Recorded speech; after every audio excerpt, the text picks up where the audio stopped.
नमस्कार दोस्तों, स्वागत है आपका ट्रैक टू टेरियम यूट्यूब चैनल पर। इस सेशन में हम देखने जा रहे हैं मई मंथ का करंट अफेयर भाग 3, जिसमें हम 21 मई से 31 मई तक के सभी इंपॉर्टेंट करंट अफेयर्स को कवर करेंगे। दोस्तों, यह सीरीज जो है खास तौर पर एसएससी, रेलवे और स्टेट एग्जाम जैसे UPPSC, BPSC, UP triple SC आदि बोर्ड्स द्वारा कराए जा रहे हालिया एग्जाम्स को ध्यान में रखते हुए बनाया गया है। तो अगर आप सरकारी नौकरी की तैयारी कर रहे हैं और चाहते हैं सबसे सटीक और बेहतर करंट अफेयर्स, तो चैनल को सब्सक्राइब जरूर कर लें और बेल आइकन दबाना ना भूलें। तो चलिए शुरू करते हैं आज का सेशन। दोस्तों, पहला क्वेश्चन देखते हैं। प्रधानमंत्री नरेंद्र मोदी ने देवी अहिल्याबाई होलकर की कौन सी जयंती पर किस राज्य में महिला सशक्तिकरण महासम्मेलन में भाग लिया? ऑप्शन हैं आपके महाराष्ट्र, उत्तर प्रदेश, मध्य प्रदेश और राजस्थान। दोस्तों, प्रधानमंत्री नरेंद्र मोदी ने 31 मई को भोपाल के जम्बूरी मैदान में आयोजित लोक माता देवी अहिल्याबाई होलकर के 300वें जन्म जयंती वर्ष के अवसर पर महिला सशक्तिकरण महासम्मेलन में मुख्य अतिथि के तौर पर भाग लिया। वहां पर देवी अहिल्याबाई की स्मृति में विशेष डाक टिकट और सिक्का भी जारी किया। प्रधानमंत्री नरेंद्र मोदी ने इंदौर मेट्रो, सतना और दतिया में नए हवाई अड्डों का वर्चुअल उद्घाटन भी किया। तो आपका ऑप्शन सी सही होगा, 300वीं जयंती और मध्य प्रदेश। आगे बढ़ते हैं। दोस्तों, मई 2025 में प्रधानमंत्री नरेंद्र मोदी ने देश के विभिन्न राज्यों का दौरा किया और कई बड़ी विकास परियोजनाओं की शुरुआत की। उनके दौरे आगामी विधानसभा चुनाव को और क्षेत्रीय विकास योजनाओं के संदर्भ में काफी महत्वपूर्ण माना जा रहा है। दोस्तों, प्रधानमंत्री ने बिहार का दौरा किया। वहां पे उन्होंने पटना एयरपोर्ट के नए टर्मिनल का उद्घाटन किया। करकट में 48,000 करोड़ रुपए के परियोजनाओं का शिलान्यास किया। सिक्किम में सिक्किम एट द रेट 50 समारोह में भाग लिया। सिक्किम के नामची में इन्होंने 500 बेड वाला जिला अस्पताल और संगा चोइलिंग रोपवे का शिलान्यास किया। प्रधानमंत्री मोदी पश्चिम बंगाल के दौरे में अलीपुरद्वार और कूच बिहार में सिटी गैस डिस्ट्रीब्यूशन प्रोजेक्ट की आधारशिला रखी। उत्तर प्रदेश में इन्होंने कानपुर का दौरा किया। वहां पे मेट्रो विस्तार और अन्य बुनियादी ढांचे की परियोजनाएं लॉन्च की। मध्य प्रदेश में अहिल्याबाई होलकर की 300वीं जयंती पर महिला सशक्तिकरण कार्यक्रम में भाग लिया इन्होंने। गुजरात में 26 मई को जो है अहमदाबाद में जनसभा को संबोधित किया। यह उनका पहला शपथ ग्रहण का जो है वर्षगांठ भी है, जब ये 2014 में प्रधानमंत्री बने थे। वहां पे इन्होंने ऑपरेशन सिंदूर की सफलता को जनता के सामने रखा। राजस्थान के एक दिवसीय यात्रा में जनसभाओं को संबोधित किया और विकास कार्यों की समीक्षा की। पंजाब में क्षेत्रीय विकास योजनाओं और जनसभाओं के उद्देश्य से दौरा किया। तो ये जो रहा प्रधानमंत्री नरेंद्र मोदी का मई मंथ में कई राज्यों के जो दौरे रहे हैं, उनके डिटेल्स हैं। आगे बढ़ते हैं, क्वेश्चन नंबर 2 देखते हैं। What was India's real GDP growth in financial year 2024-25 as per RBI annual report? RBI की वार्षिक रिपोर्ट के अनुसार 2024-25 में भारत की वास्तविक जीडीपी वृद्धि दर क्या थी? ऑप्शन आपके दोस्तों 6.5%, 7%, 7.3%, 7.6%। भारतीय रिजर्व बैंक की वार्षिक रिपोर्ट 2024-25 में भारत की अर्थव्यवस्था, बैंकिंग प्रणाली, डिजिटल भुगतान और मौद्रिक नीतियों से जुड़ी प्रमुख जानकारियां प्रस्तुत की गई हैं, जिसको हम देख लेते हैं नीचे मोटा-मोटा। रिपोर्ट के अनुसार वर्ष 2024-25 के लिए भारत की वास्तविक जीडीपी वृद्धि दर जो है 7.6% रही, जो मजबूत निवेश और आंतरिक मांग को दर्शाती है। तो आपका आज इस क्वेश्चन का जो आंसर सही होगा वो होगा ऑप्शन डी, 7.6%। दोस्तों, महंगाई दर जो इन्फ्लेशन है वो 4.6% रही और पूरे वर्ष रेपो रेट जो है 6.5% पर स्थिर रहा। बैंकिंग क्षेत्र में सुधार जारी रहा और सकल एनपीए अनुपात, नॉन परफॉर्मिंग एसेट जो है उनका अनुपात घटकर 2.5% पर आ गया, जो कि 13 वर्षों में सबसे कम है। आरबीआई ने 2.69 लाख करोड़ का रिकॉर्ड अधिशेष सरकार को हस्तांतरित किया। डिजिटल भुगतान प्रणाली, विशेषकर यूपीआई यूनिफाइड पेमेंट इंटरफेस में अभूतपूर्व वृद्धि देखी गई। दोस्तों, 500 के नोट सबसे अधिक मूल्य और मात्रा में प्रचलन में रहे। डिजिटल रुपए का उपयोग भी बढ़कर 1016 करोड़ तक पहुंच गया। आगामी वित्तीय वर्ष 2025-26 के लिए आरबीआई ने जीडीपी वृद्धि दर का अनुमान जो है 6.5% लगाया है, जो भारत को दुनिया की सबसे तेजी से बढ़ती अर्थव्यवस्था बनाए रखेगा। और इन्फ्लेशन जो महंगाई दर है वो आपका 4% के आसपास स्टेबलाइज रहेगा, स्थिर रहेगा। ये रहा आपका वार्षिक रिपोर्ट आरबीआई का, जिसमें मेन डेटा हैं आप यहाँ देख सकते हैं। आगे बढ़ते हैं, अगला क्वेश्चन है आपका। मई 2025 में सुप्रीम कोर्ट ने किस संवैधानिक अनुच्छेद के तहत मातृत्व अवकाश को महिलाओं का मौलिक अधिकार घोषित किया? ऑप्शन हैं आपके आर्टिकल 14 समानता का अधिकार, article 15 prohibition of discrimination, article 21 right to life and personal liberty, article 23 right against exploitation शोषण के विरुद्ध अधिकार। दोस्तों, एक मामला सामने आया कि उमा देवी नामक एक सरकारी शिक्षिका से जुड़ा था जो तमिलनाडु में कार्यरत थी। उन्हें तीसरी बच्चे के लिए मातृत्व अवकाश देने से इनकार कर दिया गया क्योंकि राज्य की नीति के अनुसार यह सुविधा की सिर्फ 2 बच्चों तक सीमित थी। तो ये मामला लेके उमा देवी जो गई सुप्रीम कोर्ट के पास। सुप्रीम कोर्ट ने स्पष्ट किया कि मातृत्व अवकाश सिर्फ एक कानूनी सुविधा नहीं है बल्कि यह महिलाओं के प्रजनन अधिकारों यानी कि रिप्रोडक्टिव राइट्स का हिस्सा है और इसे अनुच्छेद 21 के तहत जीवन और गरिमा से जोड़ा गया है। यह अधिकार राज्य द्वारा लागू की गई 2 बच्चों की नीति जैसे नियमों से सीमित नहीं किया जा सकता। सुप्रीम कोर्ट ने ये टिप्पणी उस पर की। वह इस क्वेश्चन का आंसर होगा ऑप्शन सी, अनुच्छेद 21 जीवन और व्यक्तिगत स्वतंत्रता का अधिकार। आगे बढ़ते हैं दोस्तों। अगला क्वेश्चन है आपका, हाल ही में भारत की पहली 9000 हॉर्स पावर की इलेक्ट्रिक लोकोमोटिव का उद्घाटन किस स्थान पर प्रधानमंत्री नरेंद्र मोदी द्वारा किया गया? ऑप्शन है आपके बनारसी, वाराणसी, चित्तौड़गढ़, दाहोद और कांचीपुरम। दोस्तों यह 9000 हॉर्स पावर वाला इलेक्ट्रिक लोकोमोटिव गुजरात के दाहोद में स्थित एक अत्याधुनिक संयंत्र में निर्मित किया गया है। इसे प्रधानमंत्री नरेंद्र मोदी ने 26 मई को राष्ट्र को समर्पित किया। यह लोकोमोटिव भारतीय रेलवे के आधुनिकीकरण की दिशा में एक बड़ा कदम माना जा रहा है। तो आपका इस क्वेश्चन का आंसर सही होगा ऑप्शन सी, दाहोद, जो कि गुजरात में स्थित है। आगे बढ़ते हैं दोस्तों। अगला क्वेश्चन देखते हैं। One nation one mission in plastic pollution अभियान किस दिवस के उपलक्ष्य में शुरू किया गया है? ऑप्शन है आपके अंतर्राष्ट्रीय जैव विविधता दिवस, विश्व पृथ्वी दिवस, विश्व पर्यावरण दिवस, विश्व जल दिवस। 5 जून विश्व पर्यावरण दिवस वर्ल्ड एनवायरनमेंट डे के उपलक्ष्य में पर्यावरण, वन और जलवायु परिवर्तन मंत्रालय ने पूरे भारत में one nation one mission and plastic pollution अभियान शुरू किया। यह अभियान भारत की प्रमुख पहल मिशन लाइफ, एक मिशन है लाइफ स्टाइल फॉर एनवायरनमेंट से जुड़ा है और सिंगल यूज प्लास्टिक के उन्मूलन को लक्ष्य बनाता है। तो ऑप्शन सी सही होगा आपका, विश्व पर्यावरण दिवस। ये अभियान शुरू कर दिया गया मई में और जून में 5 जून जब आएगा तो इस पर जोर शोर से प्रचार प्रसार किया जाएगा। दोस्तों बाकी दिवस को जान लेते हैं। जो इंटरनेशनल बायोडाइवर्सिटी डे है, जैव विविधता दिवस, ये आपका 22 मई को मनाया जाता है।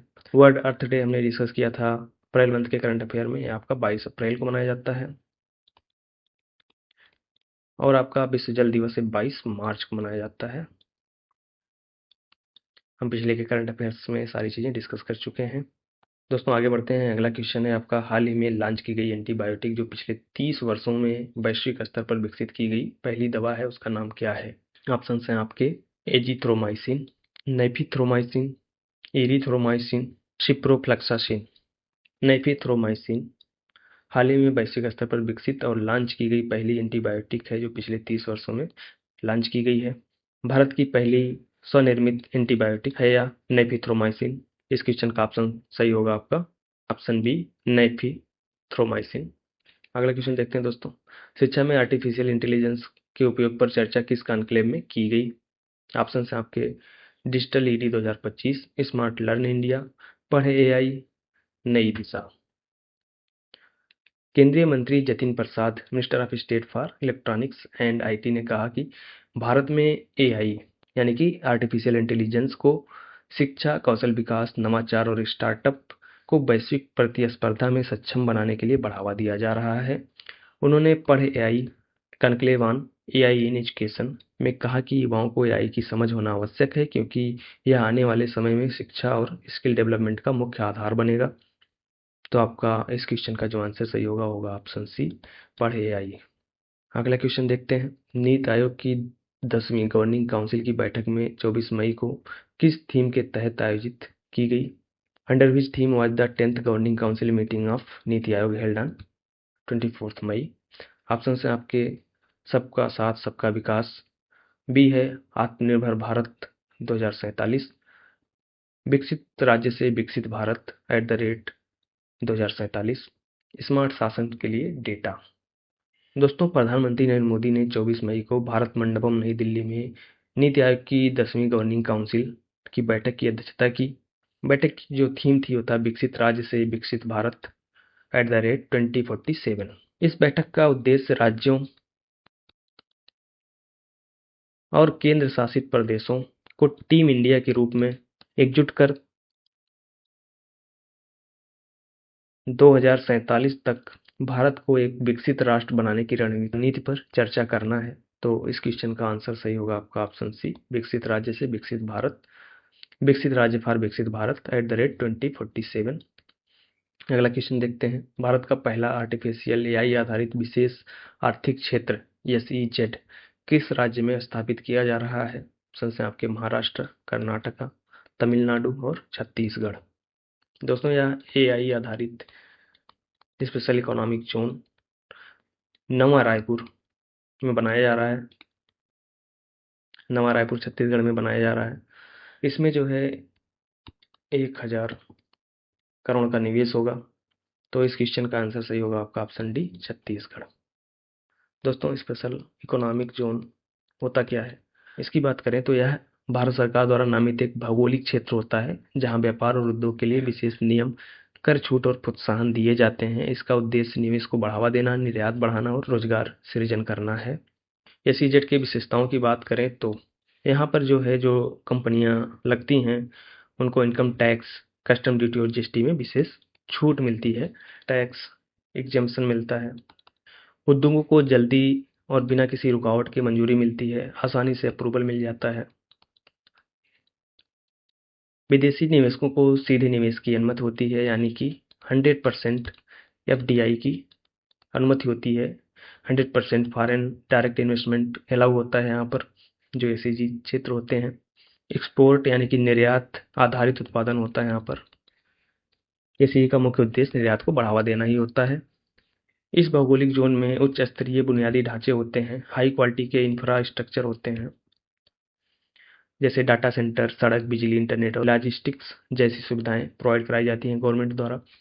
दोस्तों भारत में SEZ नीति की शुरुआत हुई थी 2005 में। भारत सरकार ने 2005 में SEZ अधिनियम पारित किया।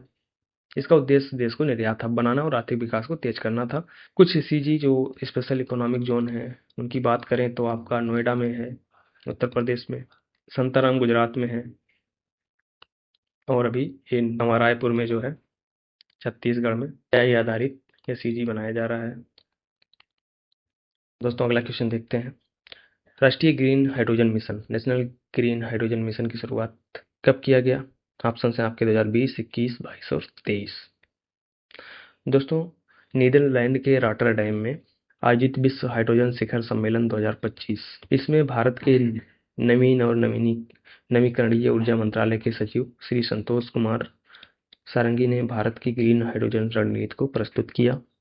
इन्होंने बताया कि भारत ने अब तक जो है 223 गीगावाट अक्षय ऊर्जा स्थापित की है और राष्ट्रीय ग्रीन हाइड्रोजन मिशन 2023 के तहत 2030 तक 5 million metric ton green hydrogen उत्पादन का लक्ष्य रखा है। दोस्तों रॉटरडैम नीदरलैंड की राजधानी नहीं है, नीदरलैंड की राजधानी है एम्स्टर्डम। रॉटरडैम जो है वह नीदरलैंड का दूसरा बड़ा शहर और यूरोप का सबसे बड़ा बंदरगाह है। अगला क्वेश्चन देखते हैं दोस्तों। भारत में किन 3 बंदरगाहों को ग्रीन हाइड्रोजन हब के रूप में विकसित किया जा रहा है? ऑप्शन है आपके मुंबई, चेन्नई, कोचीन, पारादीप, तूतीकोरिन, कांडला, विशाखापत्तनम, कोचीन और मुंद्रा, हल्दिया, चेन्नई और कोचीन। तो दोस्तों कांडला, पारादीप और तूतीकोरिन बंदरगाहों को ग्रीन हाइड्रोजन हब बनाया जा रहा है। इस मिशन का उद्देश्य भारत को ग्रीन हाइड्रोजन का वैश्विक निर्यातक बनाना है और 2070 तक नेट जीरो उत्सर्जन प्राप्त करना है। क्वेश्चन नंबर 11 का जो आंसर होगा आपका बी, पारादीप, तूतीकोरिन और कांडला। और क्वेश्चन नंबर 10 का आंसर जो होगा ऑप्शन डी, 2023। आगे बढ़ते हैं दोस्तों। अगला क्वेश्चन है, भारत की पहली निजी हेलीकॉप्टर असेंबली यूनिट कहाँ स्थापित की जा रही है? ऑप्शन है आपके पुणे, कोलार, हैदराबाद और बेंगलुरु। तो दोस्तों मेक इन इंडिया के तहत कर्नाटक में Tata Airbus helicopter assembly plant स्थापित किया जा रहा है। यह परियोजना भारत की पहली private helicopter assembly facility provide करेगी। टाटा एडवांस सिस्टम और एयरबस के संयोजन से ये चीज़ें स्थापित की जा रही हैं कोलार में, कर्नाटक में। तो ऑप्शन बी सही होगा आपका, कोलार। कोलार में पहली निजी हेलीकॉप्टर असेंबली यूनिट स्थापित की जा रही है। दोस्तों क्वेश्चन है, मिस वर्ल्ड 2025 का खिताब किसने जीता? ऑप्शन ए है नंदिनी गुप्ता भारत से, ऑप्शन बी है माजा कलजडा पोलैंड से, ऑप्शन सी है सुजाता चुआंगश्री थाईलैंड से और ऑप्शन डी है हसेट अडमासू इथियोपिया से। दोस्तों मिस वर्ल्ड 2025 प्रतियोगिता की विजेता थाईलैंड की सुचाता चुवांगश्री रही हैं। मिस वर्ल्ड 2025 का आयोजन जो है हाईटेक्स एग्जीबिशन सेंटर हैदराबाद में किया गया। भारत में इस प्रतियोगिता का आयोजन जो है 29 सालों बाद किया जा रहा है। दोस्तों 31 मई को इसका आयोजन किया गया। चुवांगश्री जो है थाईलैंड के लिए पहली बार जो है मिस वर्ल्ड का खिताब लेके जा रही हैं। दोस्तों सुचाता जो हैं वो पॉलिटिकल साइंस की छात्र रही हैं और इन्हें जो है 3 भाषाओं की जानकारी है। थाई भाषा, अंग्रेजी भाषा और चाइनीज भाषा ये बोल सकती हैं। इन्होंने ओपल फॉर हर नामक सामाजिक परियोजना के जरिए ब्रेस्ट कैंसर जागरूकता पर कार्य किया। तो आपका मिस वर्ल्ड 2025 का खिताब जीती हैं सुजाता चुवांगश्री। ऑप्शन सी सही होगा। दोस्तों अगला क्वेश्चन है, भारत का प्रतिनिधित्व मिस वर्ल्ड 2025 में किसने किया? ऑप्शन है मान्या सिंह, नंदिनी गुप्ता, हरनाथ संधू, निकिता शर्मा। तो दोस्तों भारत की ओर से नंदिनी गुप्ता ने भारत को रिप्रेजेंट किया मिस वर्ल्ड 2025 में और नंदिनी गुप्ता ने टॉप 20 में अपनी जगह बनाई। क्वेश्चन नंबर 14 का आंसर होगा नंदिनी गुप्ता। दोस्तों बॉलीवुड अभिनेता सोनू सूद को इस प्रतियोगिता में कोविड-19 के दौरान उनके मानवीय कार्यों के लिए उन्हें ह्यूमैनिटेरियन अवार्ड से सम्मानित किया गया। तो ये भी ध्यान रखिएगा। अगला क्वेश्चन है, कॉमनवेल्थ डे 2025 का आधिकारिक थीम क्या है? ऑप्शन है आपके unity in diversity, option B है together we thrive, option C है one world one future, option D है इंक्लूसिव ग्रोथ फॉर ऑल। दोस्तों कॉमनवेल्थ डे 2025 भारत में 24 मई को मनाया गया, जो महारानी विक्टोरिया की जयंती है, जयंती का प्रतीक है। इस वर्ष का थीम जो रहा टुगेदर वी थ्राइव रहा, एक साथ हम फलते फूलते हैं, इसका मतलब होता है। तो ऑप्शन बी सही होगा आपका। दोस्तों कॉमनवेल्थ जिसे आधिकारिक रूप से कॉमनवेल्थ ऑफ नेशंस कहा जाता है, यह देशों का एक स्वैच्छिक संगठन है जिसमें वर्तमान में 56 स्वतंत्र और समान राष्ट्र शामिल हैं। इसमें जो है अधिकांश देश कभी ना कभी ब्रिटिश साम्राज्य का हिस्सा थे। वर्ष 1949 में लंदन में आधुनिक कॉमनवेल्थ की स्थापना हुई। इसका नेतृत्व प्रतीकात्मक रूप से ब्रिटेन के राजा करते हैं। वर्तमान में चार्ल्स थर्ड हैं, लेकिन सभी सदस्य देश पूर्णतः संप्रभु होते हैं। भारत ने 1947 में स्वतंत्रता प्राप्त करने के बाद कॉमनवेल्थ की सदस्यता ली और तब से इसमें सक्रिय भूमिका निभा रहा है। आगे बढ़ते हैं दोस्तों, अगला क्वेश्चन है आपका, हाल ही में किस देश ने चागोस द्वीप समूह की संप्रभुता मॉरिशस को सौंपने के लिए एक समझौते पर हस्ताक्षर किए हैं? ऑप्शन है आपके अमेरिका, फ्रांस, यूनाइटेड किंगडम और चाइना। दोस्तों ब्रिटेन ने चागोस द्वीप समूह की संप्रभुता मॉरिशस को सौंपने के लिए एक समझौते पर हस्ताक्षर किए। दोस्तों चागोस द्वीप समूह जो है आपका यहाँ पे स्थित है, ब्रिटिश इंडियन ओशियन ट्रीटी के पास। तो ब्रिटेन ने चागोस द्वीप समूह की संप्रभुता मॉरिशस को सौंपने के लिए एक समझौते पर हस्ताक्षर किया। समझौते के तहत यूके ने 99 वर्षों तक डिएगो गार्सिया सैन अड्डे को पट्टे पर लेकर $139 मिलियन प्रति वर्ष मॉरिशस को देगा। यह अड्डा अमेरिकी सेना द्वारा संचालित होता है और ब्रिटेन अमेरिका की आतंकवाद रोधी रणनीति और खुफिया कार्यों के लिए रणनीतिक रूप से महत्वपूर्ण है। इंडिया ने इस समझौते का स्वागत किया है और इसे मॉरिशस के डीकोलोनाइजेशन उपनिवेशवाद से मुक्ति की दिशा में एक ऐतिहासिक कदम बताया है। दोस्तों भारत शुरू से ही उपनिवेशवाद के अंत और क्षेत्रीय अखंडता के सिद्धांत पर मॉरिशस के चागोस द्वीप समूह पर वैध दावे का समर्थन करता आया है। तो इस क्वेश्चन का आंसर होगा आपका यूनाइटेड किंगडम। अगला क्वेश्चन देखते हैं दोस्तों, ग्लोबल फॉरेस्ट वॉच रिपोर्ट 2025 के अनुसार भारत ने 2024 में कितना प्राथमिक वन क्षेत्र खो दिया? ऑप्शन हैं आपके 15,000 हेक्टेयर, 17,700 हेक्टेयर, 18,200 हेक्टेयर और 20,000 हेक्टेयर।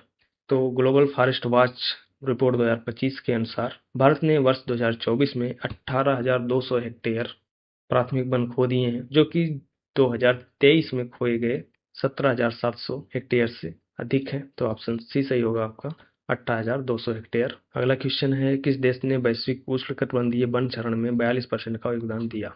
ऑप्शन है आपके भारत, ब्राजील, इंडोनेशिया और कांगो। दोस्तों वैश्विक स्तर पर इस रिपोर्ट में बताया गया कि 6.7 मिलियन हेक्टेयर वन क्षेत्र नष्ट हुआ है, जो 2023 के मुकाबले 2 गुना है इस बार। ब्राजील अकेले जो है 42% वैश्विक उष्णकटिबंधीय वन क्षरण के लिए जिम्मेदार रहा। तो क्वेश्चन नंबर 18 का जो आंसर होगा वो ऑप्शन बी सही होगा, ब्राजील। दोस्तों क्वेश्चन है, हाल ही में किस देश ने इजराइल के आयरन डोम से प्रेरित होकर 175 अरब डॉलर की गोल्डन डोम मिसाइल रक्षा प्रणाली शुरू करने की घोषणा की? ऑप्शन है आपके चीन, Russia, United States of America और इजराइल। दोस्तों, अमेरिकी राष्ट्रपति डोनाल्ड ट्रंप ने $175 बिलियन की golden dome missile defence shield की घोषणा की। यह परियोजना इजराइल के जो आयरन डोम है उससे प्रेरित है, लेकिन यहाँ पर काफ़ी बड़े पैमाने पर किया जाएगा इसका उत्पादन। यह शील्ड लॉन्ग रेंज मिसाइल, अंतरिक्ष या अन्य महाद्वीपों से आने वाले खतरों से अमेरिका की रक्षा करेगा।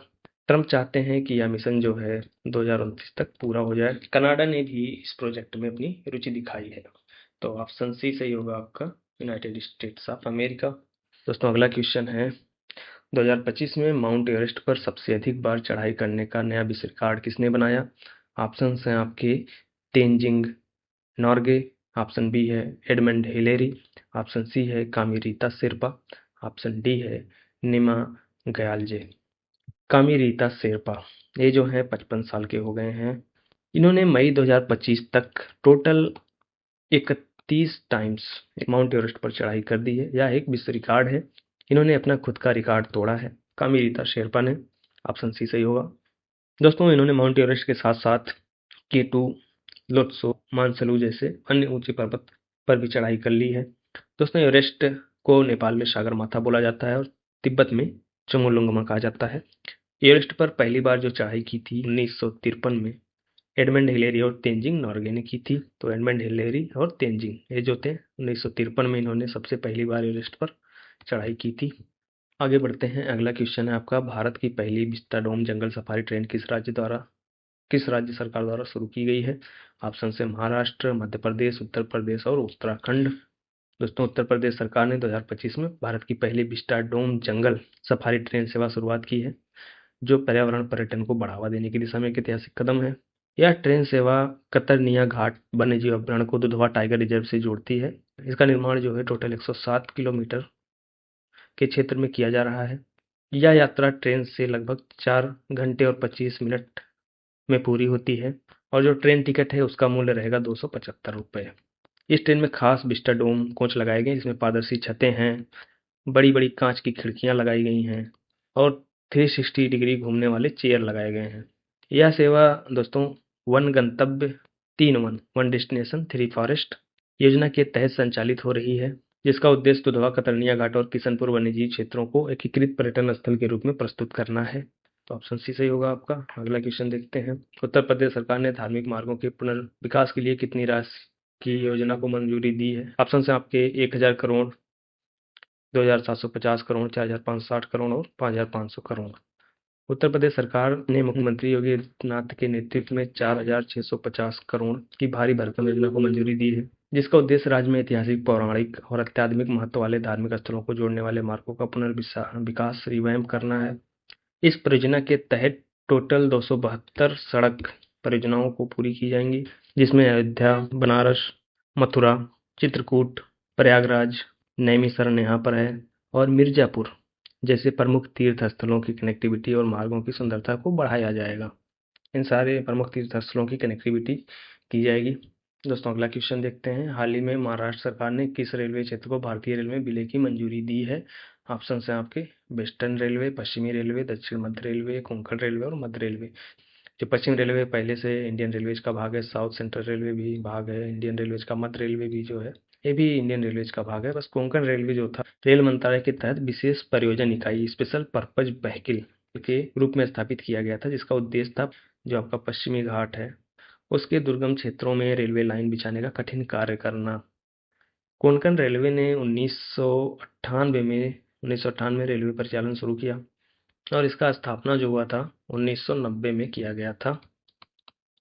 कोंकण रेलवे का स्थापना 1990 में किया गया था रेल मंत्रालय के तहत विशेष परियोजना इकाई स्पेशल पर्पज व्हीकल के तहत। कोंकण रेलवे कॉर्पोरेशन लिमिटेड एक स्वतंत्र सार्वजनिक क्षेत्र उपक्रम था, एक संयुक्त उद्यम था जिसमें भारत सरकार का 51% का हिस्सा था, महाराष्ट्र गवर्नमेंट का 22% की हिस्सेदारी थी, कर्नाटक की 15% की हिस्सेदारी थी, गोवा और केरला की 6% और 6% की हिस्सेदारी थी प्रत्येक की। इसको इंडियन रेलवे में मर्ज कर दिया गया। कर्नाटक, गोवा और केरला पहले से सहमति बन चुकी थी गवर्नमेंट के साथ और महाराष्ट्र ने भी भारतीय रेलवे में विलय की मंजूरी दे दी है। तो अब जो कोंकण रेलवे कॉर्पोरेशन लिमिटेड था वो भारतीय रेलवे का भाग बन गया है। तो आपका ऑप्शन सी सही होगा, कोंकण रेलवे।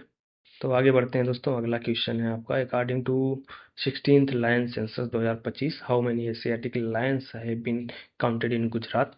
गुजरात में हुई 16वीं शेर जनगणना 2025 के अनुसार एशियाई शेरों की कुल संख्या कितनी है। ऑप्शन हैं आपके 769, 823, 891, 935। गुजरात ने अपना 16वां एशियाई शेर जनगणना लायन सेंसस सफलतापूर्वक पूरा किया, जिसमें शेरों की कुल संख्या पाई गई 891। तो ऑप्शन सी सही होगा आपका। प्रधानमंत्री नरेंद्र मोदी ने प्रोजेक्ट लायन की सराहना की और गुजरात के मुख्यमंत्री भूपेंद्र पटेल को बधाई दिया।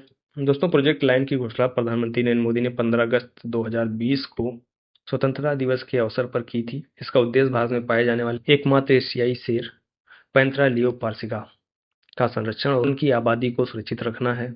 यह परियोजना मुख्य रूप से गिर वन और उसके आसपास के क्षेत्रों में लागू की जा रही है गुजरात में। ये है आपका प्रोजेक्ट लायन। आप प्रोजेक्ट टाइगर के बारे में भी जानते होंगे, जिसमें बाघों का संरक्षण किया जा रहा है। इसकी स्थापना 1973 में हुई थी प्रोजेक्ट टाइगर की। उस टाइम की प्रधानमंत्री इंदिरा गांधी ने इसकी शुरुआत की थी। आगे बढ़ते हैं, अगला क्वेश्चन है आपका, सिरोही लिली महोत्सव किस राज्य में आयोजित किया जा रहा है। ऑप्शन हैं आपके नागालैंड, असम, मणिपुर और मेघालय। तो दोस्तों, मणिपुर का सिरोही लिली महोत्सव 2 साल के अंतराल के बाद फिर से शुरू हुआ है। राज्य में 2023 में चल रहे संघर्ष के कारण यह त्यौहार 2 वर्षों तक नहीं मनाया गया था। यह राज्य पर्यटन विभाग द्वारा आयोजित पहला बड़ा उत्सव है और यह उखरूल जिले में आयोजित किया जा रहा है। उखरूल जिले में मणिपुर के आयोजित किया जा रहा है, जो कि तांगपुल नागा समुदाय का घर है। दोस्तों, सिरोही लिली जो एक पुष्प है, यह मणिपुर का राजकीय पुष्प है और इस त्योहार का आयोजन इसके खिलने के मौसम के दौरान किया जाता है। इसकी शुरुआत हुई थी 2017 में। दोस्तों, मणिपुर का एक अन्य प्रमुख पर्यटन उत्सव है संगई महोत्सव, जो राज्य के राजकीय पशु संगई के नाम पर रखा गया है। तो ऑप्शन सही होगा आपका सी, मणिपुर। दोस्तों, आगे बढ़ते हैं, अगला क्वेश्चन है, किस राज्य के मुख्यमंत्री ने अपने राज्य को पूर्ण साक्षर घोषित किया। ऑप्शन हैं आपके केरला, सिक्किम, मिजोरम और त्रिपुरा। दोस्तों, मिजोरम के मुख्यमंत्री श्री लालदुहोमा ने मिजोरम को भारत का पहला पूर्ण साक्षर राज्य घोषित किया, जिसकी साक्षरता दर अभी 98.20% से अधिक हो चुकी है। यह सफलता उल्लास यानी कि नव भारत साक्षरता कार्यक्रम के अंतर्गत मिली है, जो राष्ट्रीय शिक्षा नीति 2020 के अनुरूप है। 2011 के जनगणना में जो मिजोरम की साक्षरता थी 91.33% थी, जो अब शिक्षा मंत्रालय द्वारा निर्धारित 95% प्लस पूर्ण साक्षरता मानक को पार कर चुकी है। इसलिए जो है मिजोरम को पूर्ण साक्षर डिक्लेयर किया है वहाँ के मुख्यमंत्री ने। ऑप्शन सी सही होगा। दोस्तों, 2011 की जनगणना में सबसे ज़्यादा साक्षर राज्य जो था वो केरला था 93 पॉइंट समथिंग % के साथ। आगे बढ़ते हैं, अगला क्वेश्चन है आपका, तेलंगाना ने किस पवित्र स्थान पर गोदावरी, प्रणहिता और सरस्वती नदियों का त्रिवेणी संगम होता है, जहां सरस्वती पुष्करालू हर 12 वर्षों में आयोजित होती है। ऑप्शन हैं जगहों के नाम भद्राचलम, कालेश्वरम, वारंगल और आलमपुर। दोस्तों, कालेश्वरम तेलंगाना का एक पवित्र स्थल है जहां 3 नदियां गोदावरी, प्रणहिता और सरस्वती नदी मिलती हैं। यह त्रिवेणी संगम का एक धार्मिक स्थल है जो हर 12 वर्षों में सरस्वती पुष्करालू के रूप में एक विशाल आयोजन की मेजबानी करता है। इस दिन श्रद्धालु मानते हैं कि यहाँ स्नान करने से उनके पाप धोए जाते हैं और उन्हें मोक्ष की प्राप्ति होती है। तो ऑप्शन बी सही होगा, कालेश्वरम। दोस्तों, कालेश्वरम जो मंदिर है वह शिव और यमराज के 2 शिवलिंगों के लिए प्रसिद्ध है, जिसके बारे में मान्यता है कि यमराज ने शिव से आशीर्वाद प्राप्त करने के लिए यहाँ पर कठोर तपस्या की। और मंदिर में स्थित मुक्तेश्वर स्वामी शिवलिंग में एक विशेषता है कि इसके 2 नथनों से जल निकलता है, जो माना जाता है सरस्वती नदी का स्रोत है। तो ऑप्शन बी सही होगा, कालेश्वरम। मध्य प्रदेश सरकार द्वारा हाल ही में अनुमोदित राहगीर योजना का मुख्य उद्देश्य क्या है। ऑप्शन से आपके सड़क निर्माण में सहायता करना, ट्रैफिक नियमों का उल्लंघन करने वालों को दंडित करना, सड़क दुर्घटना पीड़ितों को शीघ्र उपचार उपलब्ध कराना, बीमा कंपनियों को वित्तीय सहायता प्रदान करना। दोस्तों, राहगीर योजना, इसकी घोषणा जो वहाँ के मुख्यमंत्री हैं मनमोहन यादव, उनकी अध्यक्षता में राज्य कैबिनेट द्वारा स्वीकृत होने के बाद किया गया। इसका उद्देश्य है सड़क दुर्घटना में घायल व्यक्तियों को तुरंत सहायता प्रदान कर उनकी जान बचाना। जो भी व्यक्ति सड़क दुर्घटना में घायल को प्राथमिक स्वास्थ्य केंद्र तक पहुंचाता है, उसे राज्य सरकार द्वारा 25,000 रुपए का पुरस्कार राशि दी जाएगी। तो आपका ऑप्शन सी सही होगा इस क्वेश्चन का आंसर। दोस्तों आगे बढ़ते हैं। अगला क्वेश्चन है, गोवा को पूर्ण राज्य का दर्जा कब प्राप्त हुआ? दोस्तों यह क्वेश्चन जो है गोवा राज्य दिवस से संबंधित है, जो हर साल 30 मई को मनाया जाता है। दोस्तों गोवा 1961 में पुर्तगालियों से आज़ाद होने के बाद एक केंद्र शासित प्रदेश के रूप में स्थापित हुआ था।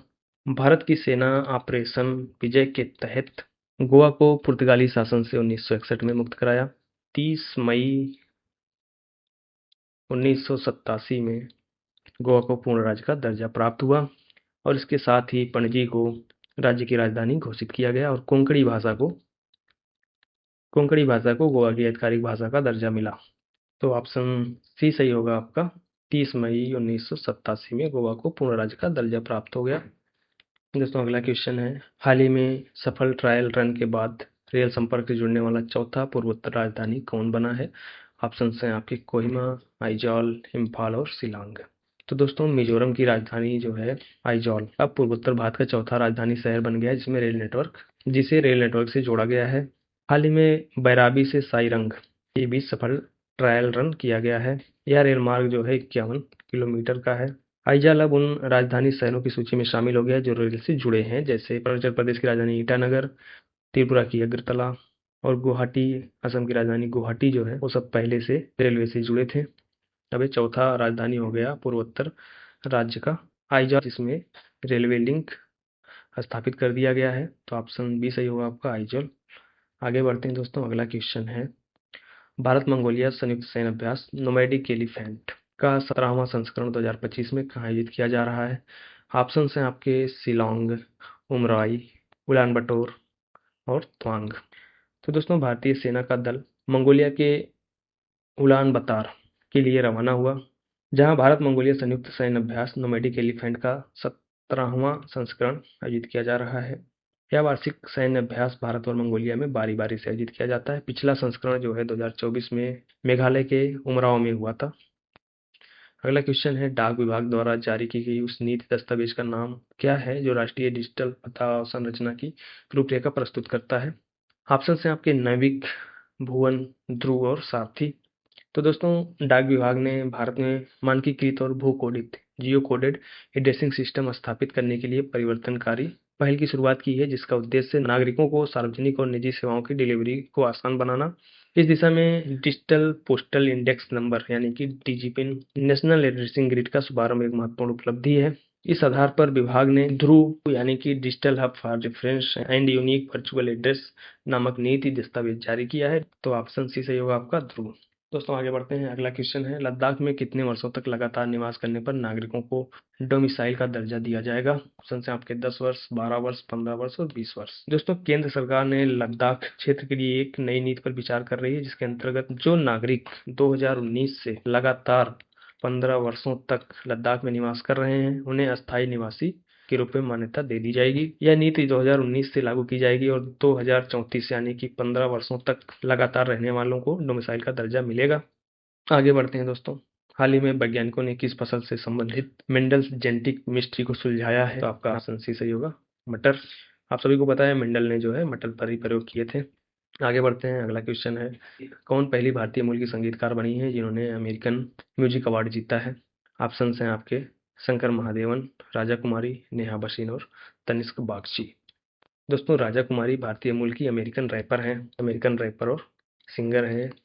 इन्हें जो है 51वां 51st अमेरिकन म्यूजिक अवार्ड में जीत हासिल किया और इतिहास रच दिया इन्होंने। इन्हें जो है Arkan league of legend season 2 के साउंड ट्रैक के लिए फेवरेट साउंड ट्रैक कैटेगरी में नामांकित किया गया था। इनके रेनिगेड वी नेवर रन गाने के लिए दोस्तों यह अवार्ड जो है फैंस की वोटिंग पर आधारित होता है और पूरी तरह पॉपुलर चॉइस अवार्ड माना जाता है। तो ऑप्शन बी सही होगा, राजा कुमारी।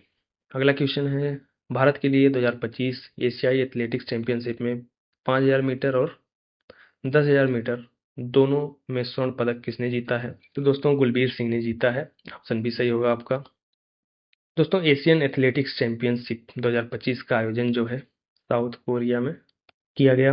उत्तर प्रदेश के निवासी गुलबीर सिंह इन्होंने पुरुषों के 5000 मीटर और 10,000 मीटर दौड़ में स्वर्ण पदक जीता है। यह उनकी पहली एशियन चैंपियनशिप स्वर्ण पदक थी। गुलबीर सिंह 2022 के एशियन गेम्स में और 2023 के एशियन चैंपियनशिप में कांस्य पदक जीते थे। दोस्तों मेडल टैली की बात करें तो इंडिया ने टोटल 8 गोल्ड मेडल, 7 सिल्वर और 3 ब्रॉन्ज के साथ टोटल 18 मेडल्स जीते हैं एशियन एथलेटिक्स चैंपियनशिप में, जो कि दक्षिण कोरिया में आयोजित हुआ। इंडिया का पोजीशन सेकंड रहा। पहले स्थान पर रहा चाइना 24 मेडल्स के साथ, जिसमें 15 गोल्ड थे। आगे दोस्तों कुछ हाइलाइट्स देख लेते हैं इंडिया से। तो गुलबीर सिंह के बारे में हमने बात कर ली। अगली हैं पूजा 18 साल की, जिन्होंने हाई जंप में गोल्ड जीता। इन्होंने अपना अंडर 20 का जो नेशनल रिकॉर्ड था उसको भी ब्रेक कर दिया। तीसरी एथलीट हैं नंदिनी अगासारा, जिन्होंने हेप्टाथलॉन में गोल्ड जीता है। चौथी हैं Parul Chaudhary, 3000 metre steeplechase में इन्होंने सिल्वर जीता हुआ है। अगला क्वेश्चन है Swami Vivekananda under 20 football championship 2025 का विजेता कौन रहा? ऑप्शन है आपके मिजोरम, दिल्ली, पंजाब और केरल। तो दोस्तों स्वामी विवेकानंद अंडर 20 फुटबॉल चैंपियनशिप 2025 जो कि नारायणपुर छत्तीसगढ़ में आयोजित किया गया, इस चैंपियनशिप का विजेता रहा दिल्ली अंडर 20 टीम। दिल्ली की टीम ने लगातार दूसरी बार ट्रॉफी जीतकर इतिहास रच दिया है। दिल्ली ने फाइनल में 2 गोल से पिछड़ने के बाद जबरदस्त वापसी करते हुए 4-2 से जीत हासिल की और मिजोरम को अतिरिक्त समय में हराया। तो ऑप्शन बी सही होगा आपका, दिल्ली। आगे बढ़ते हैं दोस्तों, अगला क्वेश्चन है ISSF जूनियर वर्ल्ड कप 2025 में भारत का पहला स्वर्ण पदक किसने जीता? ऑप्शन है आपके प्राची, कनक, एनाडल से और आद्रियन कर्माकर। दोस्तों शूटर कनक ने जर्मनी के शाहुल में चल रहे ISSF जूनियर वर्ल्ड कप 2025 में भारत का पहला स्वर्ण पदक जीत लिया है। दोस्तों कनक ने महिला 10 मीटर एयर पिस्टल में शानदार प्रदर्शन करते हुए मोल्दोवा की ओलंपियन और यूरोपियन चैंपियन अन्ना डल्से को हराया। वहीं भारत की जो प्राची हैं इस स्पर्धा में जो है 5वें स्थान पर रही हैं और आद्रियन कर्माकर ने 50 मीटर राइफल प्रॉन में सिल्वर जीता। तो इस क्वेश्चन का जो आंसर सही होगा ऑप्शन बी होगा, कनक। आगे बढ़ते हैं दोस्तों, अगला क्वेश्चन है प्रिंसेस ऑफ अस्तूरियास अवार्ड खेल श्रेणी 2025 से किस प्रसिद्ध टेनिस खिलाड़ी को सम्मानित किया गया है? ऑप्शन है आपके Naomi Osaka, Serena Williams, Emma Raducanu, Venus Williams. दोस्तों सेरेना विलियम्स टेनिस की दिग्गज खिलाड़ी, इनको 2025 का princess of Asturias award for sport प्रदान किया गया है। दोस्तों ध्यान रखिएगा, ये जो अवार्ड है प्रिंसेस ऑफ अस्तूरियस पुरस्कार, यह स्पेन का एक अत्यंत प्रतिष्ठित पुरस्कार है जो खेलों में उत्कृष्टता और समाज पर प्रभाव के लिए दिया जाता है। यह पुरस्कार हर साल स्पेन के ओविएडो शहर में दिया जाता है और इसमें स्पेन के राज्य परिवार जो होते हैं उनकी उपस्थिति होती है। तो ऑप्शन बी सही होगा, सेरेना विलियम्स। दोस्तों सेरेना विलियम्स के नाम कई रिकॉर्ड रहे हैं। इन्होंने अब तक जो है 73 सिंगल्स खिताब अपने नाम कर लिए हैं। इस 73 सिंगल्स में 23 ग्रैंड स्लैम भी रहे हैं, जो कि ओपन एरा में सबसे ज़्यादा है किसी इंडिविजुअल खिलाड़ी के लिए। ये 300 से अधिक सप्ताह वर्ल्ड नंबर 1 की रैंकिंग पर रही हैं। इन्होंने 2 बार सभी 4 ग्रैंड स्लैम जो होते हैं लगातार जीते, 2002, 3 में और 2014 और 15 में 2 बार चारों ग्रैंड स्लैम, जो कि आपके ऑस्ट्रेलिया ओपन हो गया, फ्रेंच ओपन हो गया, विंबलडन ओपन हो गया और यूएस ओपन हो गया। इन चारों ग्रैंड स्लैम को 2 बार लगातार जीते हैं। इन्होंने 2022 में यूएस ओपन के बाद संन्यास ले लिया। तो सेरेना विलियम्स जो है काफ़ी मानी जानी हस्ती हैं। आगे बढ़ते हैं दोस्तों, अगला है 25,000 वर्षों तक की भौगोलिक और जलवायु घटनाओं को रिकॉर्ड करने में सक्षम खनिज का नाम क्या है? ऑप्शन हैं आपके क्वार्ट्ज, जोरोसाइट, कैल्साइट और फेल्सपार। दोस्तों भारतीय वैज्ञानिकों की एक टीम ने पाया है कि जोरोसाइट जैसे खनिज जो हैं 25,000 वर्षों तक की घटनाओं को रिकॉर्ड कर सकते हैं, जिससे यह पृथ्वी और मंगल दोनों के प्राचीन जलवायु अध्ययनों में सहायक बनता है। जोरोसाइट एक पीले भूरे रंग का खनिज है जो अत्यधिक अम्लीय है और पानी से भरपूर वातावरण में बनता है। इसे पहली बार नासा ने अपॉर्चुनिटी रोवर 2004 में मंगल ग्रह पर खोजा था। वैज्ञानिक अब मानते हैं कि जोरोसाइट एक प्राकृतिक घड़ी है, नेचुरल क्लॉक है, जो मंगल पर जल की उपस्थिति के समय और इतिहास का संकेत देता है। दोस्तों जोरोसाइट में पोटेशियम होता है और समय के साथ पोटेशियम 40 का आर्गन 40 में रेडियोधर्मी क्षय होता है। इस अनुपात को मापकर वैज्ञानिक तय करते हैं कि खनिज कितना पुराना है और मंगल पर पानी कब मौजूद था। इसका अंदाजा लगाया जा सकता है। तो ऑप्शन बी सही होगा आपका, जारोसाइट। दोस्तों आगे कुछ इंपॉर्टेंट डेज देख लेते हैं हम इस सेशन के। सबसे पहला है आपका 21 मई, जो राष्ट्रीय आतंकवाद विरोधी दिवस के रूप में भारत में मनाया जाता है। दोस्तों यह दिवस जो है पूर्व प्रधानमंत्री राजीव गांधी की हत्या के बाद 1991 में घोषित किया गया। उन्हें जो है 21 मई 1991 में तमिलनाडु के एलटीटीई लिट्टे से जुड़ी एक आत्मघाती हमलावर द्वारा मार दिया गया। दोस्तों 21 मई को एक और दिवस मनाया जाता है, राष्ट्रीय टी डे। इस बार का थीम रहा tea for better lifes. UN assembly ने 21 मई को अंतर्राष्ट्रीय चाय दिवस के रूप में दिसंबर 2019 में घोषित किया। कैमेलिया सिनेसिस पौधे से बनाई जाती है चाय। भारत में 1824 में ब्रिटिश सरकार ने व्यावसायिक चाय खेती की शुरुआत की थी। दोस्तों अगला देखते हैं, 22 मई को अंतर्राष्ट्रीय जैव विविधता दिवस मनाया जाता है। जो थीम रहा harmony with nature and sustainable development रहा इस दिवस का थीम। 25 मई को अफ्रीका डे मनाया जाता है। अफ्रीका दिवस पूर्व में अफ्रीकी स्वतंत्रता दिवस और अफ्रीकी मुक्ति दिवस के नाम से जाना जाता था। यह दिन 25 मई 1963 को ऑर्गेनाइजेशन ऑफ अफ्रीकन यूनिटी की स्थापना की स्मृति में मनाया जाता है। 2002 में इस संगठन की जगह अफ्रीकन यूनियन ने ले ली, लेकिन यह दिवस आज भी जो है 25 मई को मनाया जाता है। दोस्तों अफ्रीका महाद्वीप दुनिया का दूसरा सबसे बड़ा और दूसरा सबसे अधिक जनसंख्या वाला महाद्वीप है एशिया के बाद। दोस्तों अगला है वर्ल्ड फुटबॉल डे, 25 मई को मनाया जाता है। इसका थीम रहा टुगेदर वी आर स्ट्रॉन्गर, साथ मिलकर हम अधिक मजबूत हैं। इसका मतलब होता है दोस्तों 25 मई 1924 को ही पेरिस ओलंपिक गर्मी के ओलंपिक की शुरुआत हुई थी, जो फीफा द्वारा आयोजित पहला फुटबॉल टूर्नामेंट था। इसके अलावा फीफा का स्थापना जो है 21 मई 1904 में हुआ था। इसीलिए 21 मई से 25 मई जो है फुटबॉल वीक मनाया जाता है। 30 मई को मनाया जाता है हिंदी पत्रकारिता दिवस, हिंदी जर्नलिज्म डे। यह जो है भारत का पहला जो न्यूज़पेपर था, उदांत मार्तंड 1826 में पब्लिश हुआ था, उसको सेलिब्रेट किया जाता है 30 मई को हिंदी पत्रकारिता दिवस के रूप में। 31 मई को मनाया जाता है world no tobacco day, विश्व तंबाकू निषेध दिवस। इस बार का थीम रहा bright products dark intentions unmasking the appeal. तो दोस्तों ये सारे इंपॉर्टेंट डेज रहे इस सेशन के, और इसी के साथ हम इस सेशन का एंड करते हैं।